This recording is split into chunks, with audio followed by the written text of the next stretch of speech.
নমস্কার বন্ধুরা, আপনারা কেমন আছেন? আশা করি আপনারা ভালো আছেন, আমরাও ভালো আছি। আজকে আবার আমি একটা রেসিপি নিয়ে হাজির হয়েছি আপনাদের সামনে।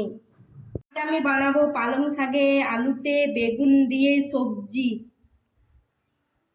তাহলে চলুন এবার শুরু করা যাক। কি কি লাগবে আমি চলুন দেখিয়ে দিই।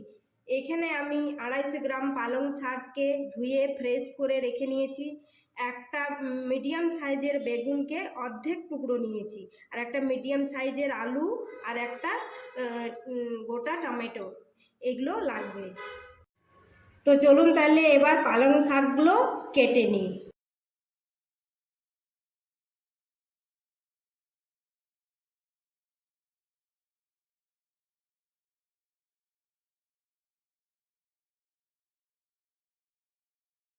চলুন তাহলে দেখিয়ে দিই সবজিটার জন্য কি কি মশলা লাগবে।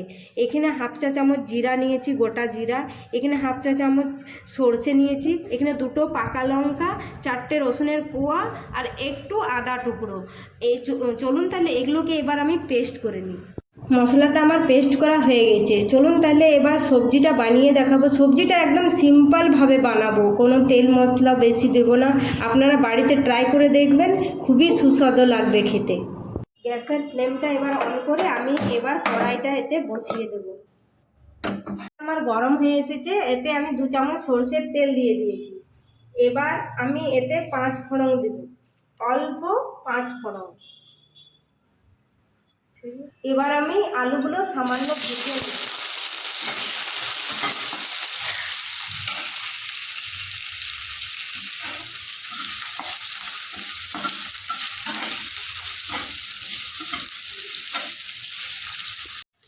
আলুটা হালকা ভাজা হয়ে গেছে, এতে এবার আমি বেগুনটা দিয়ে হালকা ভেজে নেব।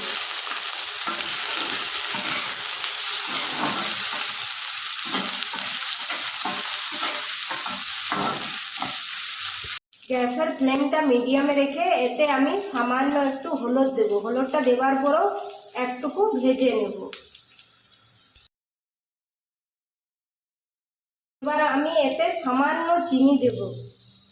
চিনিটা দিয়ে একটু নেড়ে পরে এতে আমি মশলা দেব। জিরে বাটা দিয়ে এবার ভালো করে নেড়ে চেড়ে এতে আমি রসুন, লঙ্কা আর সামান্য আদা বাটাটা দিয়ে দেব। এটা দিয়ে যতক্ষণ না রসুনের গন্ধটা ছাড়বে একটু ভালো করে নেড়ে চেড়ে দিতে।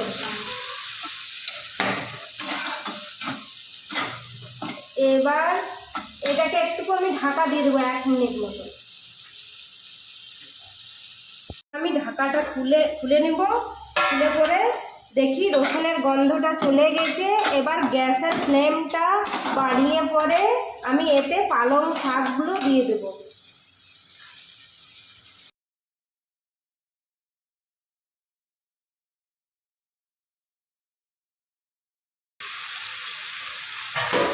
পালং শাকগুলো দিয়ে নেড়ে চেড়ে এতে এবার ভালো করে নাড়া হয়ে গেছে। এতে এবার আমি পরিমাণ মতো নুন দেব।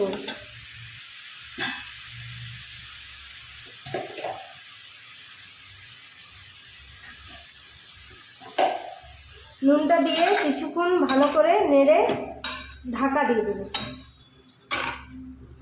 1 মিনিট পরে আমি ঢাকাটা খুলে দেখছি। এতে এবার আমি সরষে বাটাটা দিয়ে দেব।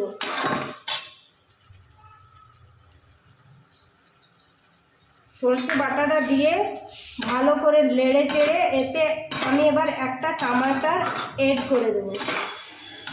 টমেটোটা দিয়ে দিলাম। এবার পালং শাক থেকে যতক্ষণ না জলটা মরে ততক্ষণ আমি এটাকে ঢাকিয়ে রাখবো। আমি 5 মিনিট ঢাকা দিয়ে রেখেছিলাম। এবার ঢাকাটা খুলে দেখছি পালং শাক থেকে জলটা মরেছে। দেখুন বন্ধুরা, কি সুন্দর পালং শাক থেকে জলটা মরে গেছে, আর কি সুন্দর একটা গন্ধ ছাড়ছে। খুব সুন্দর হয়েছে শাকটা, দেখুন। এবার আমি নেড়ে চেড়ে পালং শাকটাকে নামিয়ে নেব।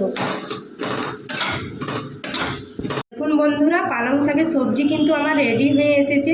আমি কিন্তু একদম ঘরোয়া পদ্ধতিতে বানিয়েছি, আপনারা একবার অবশ্যই ট্রাই করে দেখবেন, খেতে কিন্তু খুবই সুস্বাদু হবে।